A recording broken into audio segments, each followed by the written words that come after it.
കുറ്റപ്പെടുത്തിയാൽ അത് ന്യായീകരിക്കാമെന്ന് കൂടിയാണ് അതിന്റെ അർത്ഥം. അല്ല, ഒരിക്കലും അല്ല.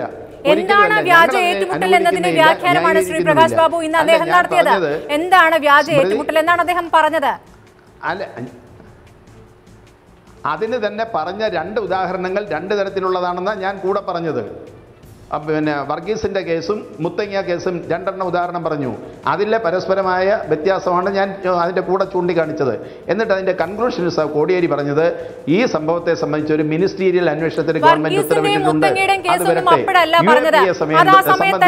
ശ്രീ പ്രകാശ് ബാബു എല്ലാം കൂടി കൂട്ടിക്കുഴയ്ക്കരുത്. മറ്റു സംസ്ഥാനങ്ങളിൽ നിന്ന് ഒരു സംഘം ഇവിടെ എത്തി തമ്പടിക്കുന്നു, നിലമ്പൂർ കാട്ടിൽ അവരവിടെ തമ്പടിക്കുന്നു. അതിനുശേഷം അവർ പോലീസിന് നേരെ വെടിവെക്കുന്നു, അതിന് വെടിവെച്ച് കൊല്ലുകയാണ് ഉണ്ടായിരുന്നത്. ഇതൊക്കെ പോലീസ് പറയുന്നതാണ്.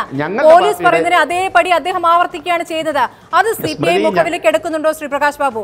വേറൊരു ഘട്ടത്തിൽ പറഞ്ഞ കാര്യം ഇതോട് കൂട്ടിച്ചേർക്കരുത്. ഇല്ല, ഞങ്ങളുടെ നിലപാട് അക്കാര്യത്തിൽ വളരെ വ്യക്തമാണ്. നിലമ്പൂർ കരുളായി വനത്തിൽ നടന്ന വ്യാജ ഏറ്റുമുട്ടലാണ്. അതിൽ നടന്ന ആ പോലീസ് വെടിവെപ്പിൽ 2 പേര് മരിക്കാനിടയായ സംഭവം ഇടതുപക്ഷത്തിൻ്റെ ദേശീയ നിലപാടുകൾക്ക് എതിരാണ്, അതിനെ ദുർബലപ്പെടുത്തുന്നതാണെന്നുള്ള ഞങ്ങളുടെ അഭിപ്രായം പറഞ്ഞു. കോടിയേരി അതിനെ സംബന്ധിച്ച് അവരുടെ ഒരു നിലപാടും കാഴ്ചപ്പാടും ആ സംഭവത്തിൽ മിനിസ്റ്റീരിയൽ അന്വേഷണം ഏർപ്പെടുത്തിയിട്ടുണ്ട്, അതിന്റെ റിപ്പോർട്ട് വരട്ടെ എന്നും പറഞ്ഞു. UAPയെ സംബന്ധിച്ച് 2 പാർട്ടികളുടെ നിലപാട് കോടിയേരി പറഞ്ഞത് തന്നെയാണ്. പോലീസ് പറഞ്ഞ കാര്യങ്ങളാണ് അതേപടി വിശദീകരിക്കുന്നത് കോടിയേരി. അത് തന്നെയാണ് CPMന്റെ എല്ലാ നേതാക്കളുടെയും നിലപാട് എന്ന് തന്നെയല്ലേ മനസ്സിലാക്കേണ്ടത് ശ്രീ MP രാജേഷ്? സ്മൃതി, കോടിയേരി പറഞ്ഞത് പോലീസിൻ്റെ പ്രാഥമികമായിട്ടുള്ള റിപ്പോർട്ടുകളുടെ അടിസ്ഥാനത്തിൽ അദ്ദേഹം അഭിപ്രായം പറഞ്ഞു. ഒപ്പം അദ്ദേഹം പറയുകയും ചെയ്തു മജിസ്റ്റീരിയൽ അന്വേഷണം നടക്കുകയാണ്, മജിസ്ട്രേറ്റ് തലത്തിലുള്ള അന്വേഷണത്തിന് ഉത്തരവിട്ടിട്ടുണ്ട്, അതിൻ്റെ റിപ്പോർട്ട് വരട്ടെ എന്നും പറഞ്ഞു. അപ്പോൾ അത് അന്വേഷണത്തിലിരിക്കുന്ന കാര്യമല്ലേ.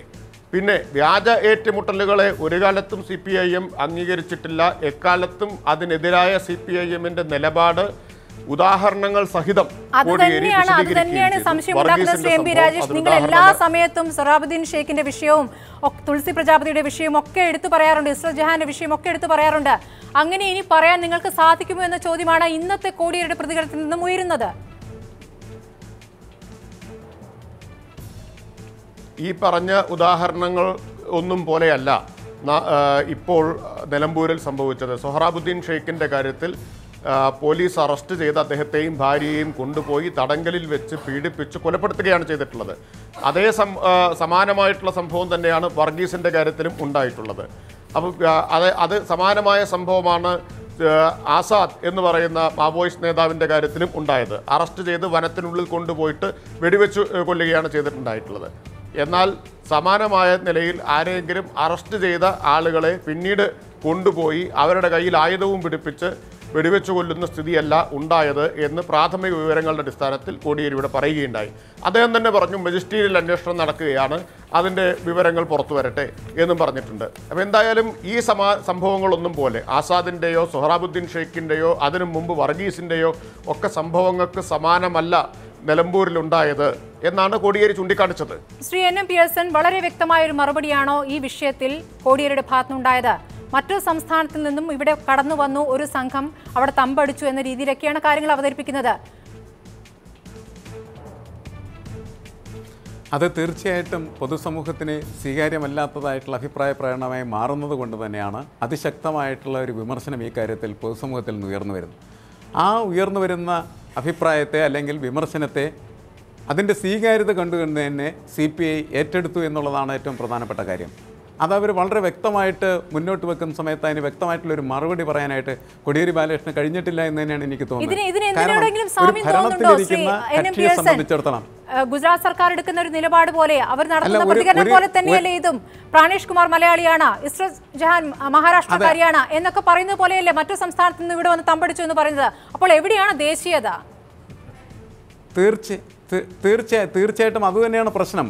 അതായത് BJP സർക്കാർ എടുക്കുന്നതായിട്ടുള്ള നിലപാടുകൾക്ക് അതിന് സമാനമായിട്ടുള്ള നിലപാടുകൾ CPM സർക്കാർ എടുക്കുന്നു എന്ന് പറയുന്ന വിമർശനം ഉയർന്നതിൻ്റെ അടിസ്ഥാനത്തിലാണ്. അങ്ങനെ വരുന്നത് കൊണ്ട് തന്നെയാണ് അത് അപകടകരമായി മാറിത്തീരുന്നത്. ഭരണത്തിലിരിക്കുന്നതായിട്ടുള്ളൊരു പാർട്ടിയെ സംബന്ധിച്ചിടത്തോളം ഭരണത്തിലിരിക്കുന്ന സമയത്ത് സംഭവിക്കുന്ന എല്ലാ കാര്യങ്ങളും ന്യായീകരിക്കേണ്ടതുണ്ട് എന്ന തെറ്റിദ്ധാരണ CPM നേതാക്കൾക്കുണ്ട് എന്നാണ് ഞാൻ വിശ്വസിക്കുന്നത്. അത് പാടില്ല. ഭരണത്തിൻ്റെ രീതിയിൽ പോകട്ടെ. CPM എന്ന് പറയുന്നതായിട്ടുള്ള കമ്മ്യൂണിസ്റ്റ് പാർട്ടി എടുക്കേണ്ടതായിട്ടുള്ള നിലപാടെന്താണോ ആ നിലപാടാണ് ആ കമ്മ്യൂണിസ്റ്റ് പാർട്ടി എടുക്കേണ്ടത്. അതിനനുസരിച്ച് അഭിപ്രായ പ്രകടനങ്ങളാണ് അവരുടെ ഭാഗത്തുനിന്ന് വരേണ്ടത്. അവരൊരിക്കലും പോലീസിനെയോ അതേപോലെ തന്നെ ഭരണകൂടത്തെയോ ഭരണകൂട ഭീകരതയോ ന്യായീകരിക്കാനായിട്ട് പാടില്ല എന്നുള്ളത് പൊതുസമൂഹത്തിന്റെ, പ്രത്യേകിച്ച് ഇടതുപക്ഷ പൊതുസമൂഹത്തിന്റെ അഭിപ്രായമാണ്. ആ അഭിപ്രായത്തിൽ നിന്ന് വ്യത്യസ്തമായിട്ട് വലിയ ഭീഷണി ഉണ്ടായിട്ടുള്ളത്. അവരിവിടെ എന്ത് കലാപമാണ് നടത്തിയിരിക്കുന്നത്? ഇപ്പോൾ മറ്റു സംസ്ഥാനത്തിൽ നിന്ന് വന്ന കുപ്പസ്വാമിയും അജിതയും വിടാം. കേരളത്തിൽ തന്നെ ഇപ്പോൾ അറസ്റ്റിലായി ജയിലിൽ കിടക്കുന്ന രൂപേഷും ഷൈനയും അവരെന്ത് വലിയ പാതകമാണ് നടത്തിയിട്ടുള്ളത്? ലഘുരേഖ ഇറക്കി, ഒരു മണ്ണുമാന്ത്രി യന്ത്രം കത്തിച്ചു, ഏതൊരു സ്ഥാപനത്തിന്റെ ചില്ല് തകർത്തു എന്നതിനപ്പുറം എന്ത് കലാപമാണ് അവരുണ്ടാക്കിയിട്ടുള്ളത്? കേരളത്തിൽ ഏറ്റവും അവസാനമായിട്ട് മാവോയിസ്റ്റുകളുടെ അഥവാ നക്സലൈറ്റുകാരുടെ ഭാഗത്തുനിന്നുണ്ടായ ആക്രമണം എന്ന് പറയുന്നത് 1981 ഡിസംബർ ആണെന്നാണ് എൻ്റെ ഓർമ്മ. വയനാട്ടിലെ കേണിച്ചിറ എന്ന് പറഞ്ഞ സ്ഥലത്ത് മത്തായി എന്ന് പറഞ്ഞ ഒരാളെ വെട്ടിക്കൊന്നാണ്. അതിനുശേഷം അവരുടെ ഭാഗത്ത് നിന്ന് യാതൊരു ആക്രമണം ഉണ്ടായിട്ടില്ല. അതിന് മുമ്പ് ഉണ്ടായത് ആലപ്പുഴയിൽ സോമരാജൻ കൊലക്കേസാണ്. നമ്മുടെ ഈ ചർച്ചയ്ക്ക് വരുന്ന ബാസുരേന്ദ്ര ബാബുവിനോട് ചോദിച്ചറിയാം. അദ്ദേഹത്തിൻ്റെ പ്രധാന സൂത്രധാരന്മാരിൽ ഒരാളായിരുന്നു എന്നാണ് കരുതപ്പെടുന്നത്. അതിലാണ് കേരള ഹൈക്കോടതി ഏറ്റവും അധികം ആളുകൾക്ക് ഒരു കേസിൽ ഒരാളെ കൊന്നതിന് ജീവപര്യന്തം വിധിച്ച 16 പേർക്ക് ജീവപര്യന്തം കൊടുത്തു. ബാസുരേന്ദ്ര ബാബു ആരുടെയോ ഗുരുത്തം കൊണ്ട് അതിൽ പ്രതിയായില്ല. അതുകൊണ്ട് അദ്ദേഹത്തിന് ജയിലിൽ പോകാതെ കഴിഞ്ഞു. അദ്ദേഹത്തിന് വൈകുന്നേരം ചർച്ചയ്ക്ക് വരാനുള്ള സൗകര്യമുണ്ട്. ഇത് ഞാൻ അദ്ദേഹത്തെ ആക്ഷേപിക്കാൻ വേണ്ടി പറഞ്ഞില്ല. അദ്ദേഹമൊക്കെ അതിൽ ഇവരൊക്കെ നക്സലൈറ്റുകാരുടെ നേതാക്കന്മാരായിരുന്നു. കെ വേണു, KN രാമേന്ദ്രൻ, മുണ്ടൂർ രാവുണ്ണി, ഇവരൊക്കെ വലിയ നക്സൽ നേതാക്കന്മാരായി നടന്ന കാലത്തുണ്ടായ സംഭവങ്ങളാണ്. അതിനുശേഷം ഉണ്ടായിട്ടില്ല. 81 കേണിച്ചിറ മത്തായിയുടെ കൊലപാതകത്തിന് ശേഷം കേരളത്തിൽ നക്സലൈറ്റുകാരുടെ പേരിൽ പെറ്റി കേസ് പോലും ഉണ്ടായിട്ടില്ല. അതിന് മുമ്പുണ്ടായത് മെഡിക്കൽ കോളേജിൽ ഒരു ഡോക്ടറെ ചെരുപ്പുമാല അണിയിച്ച് ജനകീയ വിചാരണ നടത്തിയതാണ്. പിന്നെ അതുപോലുള്ള കലാപരിപാടികളിലേക്ക് തിരിഞ്ഞു. പിന്നെ നാട് ഗദ്ദിക അല്ലേ, സോക്കട്രി, മറ്റേ എന്താണ് അവരുടെ ഒരു നാടകം ഉണ്ടായിരുന്നല്ലോ പ്രസിദ്ധമായ സ്പാർട്ടാക്കസ് പോലുള്ള നാടകങ്ങളൊക്കെ കളിച്ച് ചെന്നായ്ക്കൾ എന്ന് പറഞ്ഞാൽ ജോൺ അബ്രഹാമിൻ്റെ നാടകം, അമ്മ അറിയാൻ എന്ന് പറഞ്ഞ സിനിമ, പിന്നെ അവർ സാംസ്കാരിക വേദി, കുച്ചിപ്പുടി, അങ്ങനെയുള്ള കലാപരിപാടികളായിട്ട് പോവുക ചെയ്ത്. അത് പിന്നെ നക്സലൈറ്റുകാർ അഥവാ മാവോയിസ്റ്റുകൾ നമ്മുടെ നാട്ടിലില്ല. പിന്നെ നമ്മുടെ നാട്ടിൽ മാവോയിസ്റ്റ് എന്ന് പറഞ്ഞാൽ ആകെയും കാടൻ പൂച്ചകളാണ്. മാവോ എന്ന് പറയുന്നത്. അതിന് ശേഷം മാവോയിസ്റ്റുകൾ ഉണ്ടായിട്ടില്ല. വെറുതെ ആളുകളെ ആക്ഷേപിക്കാൻ വേണ്ടി ഇവരെ ഇങ്ങനെയൊക്കെ ഇത് പറയേണ്ട ആവശ്യമുണ്ടോ? ഇവിടെ ഈ കുപ്പു ദേവരാജ്, അജിത എന്ന് പറഞ്ഞ 2 പേര്, ഒരാൾ വളരെ സുഖമില്ലാത്ത അവസ്ഥയിലിരിക്കണം, മറ്റൊരു സ്ത്രീയാണ്. ഒരു സ്ത്രീയെ വെടിവെച്ച് കൊന്നിട്ട് അതിൽ ന്യായം പറയൽ എന്താ അർത്ഥമുള്ളത്? ഇതേ ന്യായം തന്നെയല്ല നരേന്ദ്രമോദി ഇസ്രത്ത് ജഹാൻ്റെ കാര്യത്തിൽ പറഞ്ഞു. ഇസ്രത്ത് ജഹാൻ എന്ന് പറഞ്ഞാൽ 8 പൂട്ടം തിരിയാത്ത 19കാരിയായ ഒരു പെൺകുട്ടി. ബോംബെയിലാണ് അവൾ ജീവിക്കുന്നത്. അവൾ മലയാളിയായ പ്രാണേഷ് കുമാർ എന്ന് പറഞ്ഞ ഒരാളുടെ കൂടെ, അവളുടെ കാമുകനുമല്ല ഭർത്താവുമല്ല, അയാളുടെ കൂടെ എന്തിനാ അഹമ്മദാബാദിൽ വന്ന് പുറകിലത്തെ സീറ്റിൽ 2 പാകിസ്ഥാൻകാർ എന്തിനാ വന്നതെന്നാണ് അദ്ദേഹം ചോദിച്ചത്. ഇതേ ന്യായം തന്നെയല്ല ഇപ്പോൾ പറയുന്നത്. കുപ്പു ദേവരാജ, അജിത എന്ന് പറഞ്ഞ 2 പേര് എന്തിന് കരുളായി വാഹനത്തിൽ വന്നു, ഇവിടെ വന്നാൽ ഞങ്ങൾ വെടിവെച്ച് കൊല്ലും എന്ന് പറഞ്ഞാൽ എന്ത് ന്യായമുള്ളേ? അവർ പല ആൾക്കാരും പല ആവശ്യത്തിനും പല സ്ഥലത്തും പോകും. അവർ വെടിവെച്ച് കൊല്ലുകയാണ് ചെയ്യേണ്ടത്. രാജേഷ് മറുപടി. മാവോയിസ്റ്റുകൾ ശുദ്ധപാവങ്ങളാണ് എന്നും അവർ ഒരു അക്രമവും നടത്താത്തവരാണ് എന്നും അവർക്കെതിരായിട്ട് പെറ്റി കേസ് പോലും എടുക്കാൻ വകുപ്പില്ല എന്നുമൊക്കെ ഇവിടെ വാദിക്കുകയുണ്ടായി അഡ്വക്കേറ്റ് ജയശങ്കർ. അദ്ദേഹം അവരുടെ വക്കാലത്ത് അവർ ഒപ്പിട്ട് കൊടുക്കാതെ തന്നെ ഏറ്റെടുത്തിരിക്കുന്നു എന്നാണ് എനിക്ക് തോന്നുന്നത്. ഞാൻ അതിന് വിശദമായിട്ടൊന്നും മറുപടി പറയേണ്ട കാര്യമില്ല. ഒറ്റ കാര്യം മാത്രമേ ഇതിന് മറുപടിയായിട്ടുള്ളൂ. മാവോയിസ്റ്റുകൾ സായുധ വിപ്ലവത്തിൻ്റെ മാർഗം അവലംബിക്കുന്നവരാണ് എന്നവരവരുടെ പാർട്ടി പരിപാടിയിൽ തന്നെ വ്യക്തമാക്കിയിട്ടുള്ളതാണ്. അവർ തോക്കുകളിലൂടെയാണ് അധികാരം പിടിച്ചെടുക്കാൻ ശ്രമിക്കുന്നത്, ജനാധിപത്യ മാർഗത്തിലൂടെയല്ല. തെരഞ്ഞെടുപ്പ് ബഹിഷ്കരിക്കാൻ ആഹ്വാനം ചെയ്യുന്നവരാണ്, തെരഞ്ഞെടുപ്പിൽ വിശ്വാസമില്ലാത്തവരാണ്. അവർ തോക്കുകളിലൂടെ അധികാരം സ്ഥാപിക്കാൻ ശ്രമിക്കുന്നവരും അതിന് ഒരു സൈനിക സംവിധാനത്തെ സ്വയം സൃഷ്ടിച്ചിട്ടുള്ളവരും ഒളിപ്പോർ യുദ്ധമുറയായി അംഗീകരിച്ചിട്ടുള്ളവരുമാണ്. അത് അവർ തന്നെ അംഗീകരിക്കുന്ന കാര്യമാണ്. ഞാനൊരു ആരോപണമായിട്ട് ഉന്നയിക്കുന്നതല്ല. ഒളിപ്പോര്, അതിനാണ് അവർ വനങ്ങളിൽ കേന്ദ്രീകരിക്കുന്നത്. കാടുകളിൽ കേന്ദ്രീകരിച്ചുകൊണ്ട് ഗറില്ല യുദ്ധമുറ, ഒളിപ്പോർ സമരതന്ത്രമായിട്ട് അംഗീകരിച്ചിട്ടുള്ള ആളുകൾ, അതിന് ഒരു ഗറില്ല സേനയെ വളർത്തിയെടുത്തിട്ടുള്ള ആളുകൾ, ആയുധങ്ങൾ സമാഹരിച്ചിട്ടുള്ള ആളുകൾ, അതുപോലെ തന്നെ തോക്കിൻകുഴലിലൂടെ വേണം അധികാരം പിടിച്ചെടുക്കാൻ എന്നത് പരസ്യമായിട്ട് അംഗീകരിച്ചിട്ടുള്ള ആളുകളാണ് മാവോയിസ്റ്റുകൾ. ഞങ്ങൾക്ക് മാവോയിസ്റ്റുകളുടെ ആ വിപ്ലവ തന്ത്രത്തോട്, അവരുടെ സമീപനത്തോട് ഒന്നും യോജിപ്പുള്ളവരല്ല.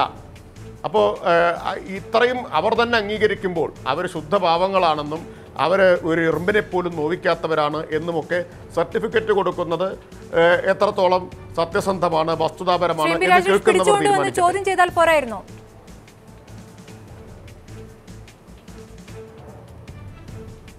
മജിസ്റ്റീരിയൽ അന്വേഷണം നടക്കുമ്പോൾ അതിൻ്റെ റിപ്പോർട്ട് വരട്ടെ എന്നല്ലേ കോടിയേരി പറഞ്ഞത്? അപ്പോഴും അത് വ്യാജ ഏറ്റുമുട്ടലല്ല എന്ന് കൃത്യമായി പറയുന്നുണ്ട്. അതാ പറഞ്ഞത്, വ്യാജ ഏറ്റുമുട്ടൽ എന്ന് പറയുന്നത് എങ്ങനെയാണ്? ഇതുവരെ ഉണ്ടായിട്ടുള്ള എല്ലാ പ്രമാദമായ വ്യാജ ഏറ്റുമുട്ടലുകളിലും സംഭവിച്ചത് എങ്ങനെയാണ്?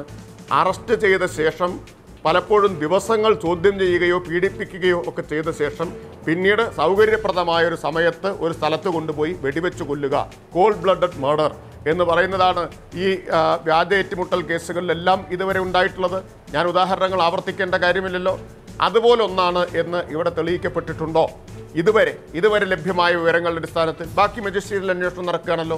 ഇതുവരെ ലഭ്യമായ വിവരങ്ങളുടെ അടിസ്ഥാനത്തിൽ ഇവരെ രണ്ടുപേരെയും എവിടെ നിന്നെങ്കിലും അറസ്റ്റ് ചെയ്ത് ദിവസങ്ങൾ കസ്റ്റഡിയിൽ വെച്ച് ചോദ്യം ചെയ്തോ പീഡിപ്പിച്ചോ പിന്നീട് ഒരു സമയവും സ്ഥലവും നിശ്ചയിച്ച് പോലീസ് കൊണ്ടുപോയി വെടിവെച്ചു കൊന്നതാണ് എന്ന് ഇതുവരെ അതിലെല്ലാം ഒരേ മാതൃകയായിരിക്കണം. കാട്ടിൽ വെച്ച് പെട്ടെന്ന് കൊന്നുകളയുന്നത് ഇതിൽ ഉൾപ്പെടുത്താൻ പറ്റില്ല. ഒരേ മാതൃകയായിരിക്കണം വ്യാജ ഏറ്റുമുട്ടലുകൾക്ക് ഉണ്ടാകേണ്ടത്. അങ്ങനെ തന്നെയാണ് നിങ്ങളും വിശ്വസിക്കുന്നത്, CPM വിശ്വസിക്കുന്നത് അല്ലേ ശ്രീ പ്രകാശ് ബാബു?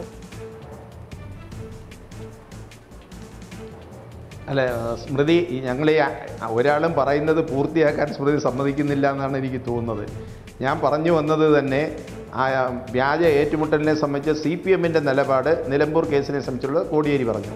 ഞങ്ങളുടെ നിലപാട് ഞാൻ പറഞ്ഞു. അതിൽ കോടിയേരിയുടെ കൺക്ലൂഷനാണ് അതിൻ്റെ മജിസ്ട്രേറ്റ് തലത്തിലുള്ള അന്വേഷണമുണ്ട്, അതിൻ്റെ റിപ്പോർട്ട് വരട്ടെ. രണ്ടാമത്തെ കാര്യത്തിലും UAPA നിയമം ചുമത്തുന്ന